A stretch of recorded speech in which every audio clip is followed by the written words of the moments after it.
আসসালামু আলাইকুম। Welcome to my new another video.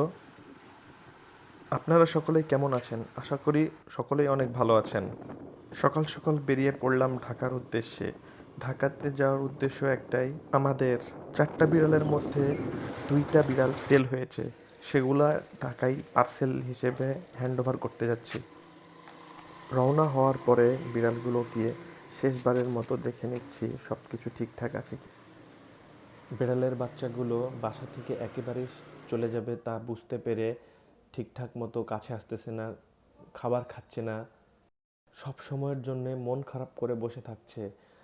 তারাও তো প্রাণী, বুঝতে পারে যে তাদের সাথে কি হবে বা হচ্ছে। রওনা হওয়ার পূর্বে বিড়ালের ছানাগুলোকে ভালোভাবে খাওয়িয়ে নিচ্ছি, যেন রাস্তা পথে তাদের আর ক্ষুধা না লাগে। ঝুড়ির মধ্যে ঢোকানোর পর তারা ভেতরে থাকতে চাইছে না। প্রথমবারের মধ্যে ঝুড়িতে তাদেরকে এক জায়গা থেকে অন্য জায়গায় নিয়ে যাওয়া হবে, এজন্যে কিছুটা তারা হতাশ মনে হচ্ছে দেখে। অবশেষে পৌঁছে গেলাম রাজশাহী রেলওয়ে স্টেশন। এখন এখান থেকে সোজা চলে যাব প্ল্যাটফর্মে। 5 নম্বর প্ল্যাটফর্ম থেকে বনলতা এক্সপ্রেস, যে ট্রেনটি ছাড়বে ঢাকার উদ্দেশ্যে। প্ল্যাটফর্মে পৌঁছানোর সাথে সাথেই ট্রেন এসে হাজির, তাই বিলম্ব না করে ভিড় ঠেলে ঝটপট উঠে পড়লাম ট্রেনে এবং ভেতরে গিয়ে বসে পড়লাম নিচের সিটে। যমুনা সেতু আসার আগেই ট্রেনটি হঠাৎ কেন জানি রাস্তায় থেমে যায়। জিজ্ঞাসা করতেই ট্রেনের কর্মকর্তারা জানায় যে সামনে নাকি ট্রেন ক্রসিং আছে। তো আমি আবার ভাবলাম বনলতা ট্রেনেও কবে থেকে ক্রসিং হলো। তো আমি আবার ভাবলাম বসে না থেকে বাইরে গিয়ে আশপাশের দিকটা দেখে আসি।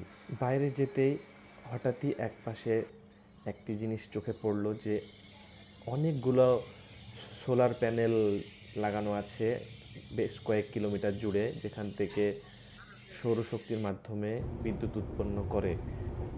আবার ট্রেন চলতে শুরু করলো। তো ট্রেন চলতে চলতে একটা জিনিস চোখে পড়লো, ট্রেনের জন্য নতুন করে একটা সেতু তৈরি করা হচ্ছে। সেতুর কাজ প্রায় শেষের পথে, সবগুলো স্প্যান বসানো কমপ্লিট হয়ে গেছে। তো দেখতে দেখতে পৌঁছে গেলাম ঢাকা এয়ারপোর্ট স্টেশন। এখন ট্রেন থেকে নামার পর বিড়ালের বাচ্চাগুলো হ্যান্ড ওভার করবো। প্রথমে এক ভাইয়ার সাথে দেখা হলো। সে ভাইয়া বিড়ালের ছানাটা হাতে নিয়ে একটু কৌতূহলী, যে অবশেষে বিড়ালটি দেওয়া কমপ্লিট হয়ে গেল ভাইয়াকে। এবার আরও একজনের পালা। কিছুক্ষণ অপেক্ষা করতেই আরেকটি আপু এসে হাজির। আপুটিকেও বিড়ালটি বের করে দিতে আপুটি একটু ভয় পাচ্ছে, বলছে যে বিড়ালটি কি আঁচড় দেয়। কিছুক্ষণ বিড়ালটি হাতে নিয়ে থাকার পরে আমাদের কাছ থেকে বিদায় নিয়ে চলে গেল এবং আপুটি অনেক ফ্র্যাঙ্ক ছিল। যাবার সময় আমি তাকে বললাম যেন সে বিড়ালটির টেক কেয়ার করে। তো বিড়াল হ্যান্ড ওভার করার পরে হাতে মাঝখানে 1.5 ঘন্টা টাইম আছে। ভাবলাম 1.5 ঘন্টা টাইম একটু ঢাকা শহরের কিছু জায়গা ঘুরে নেই।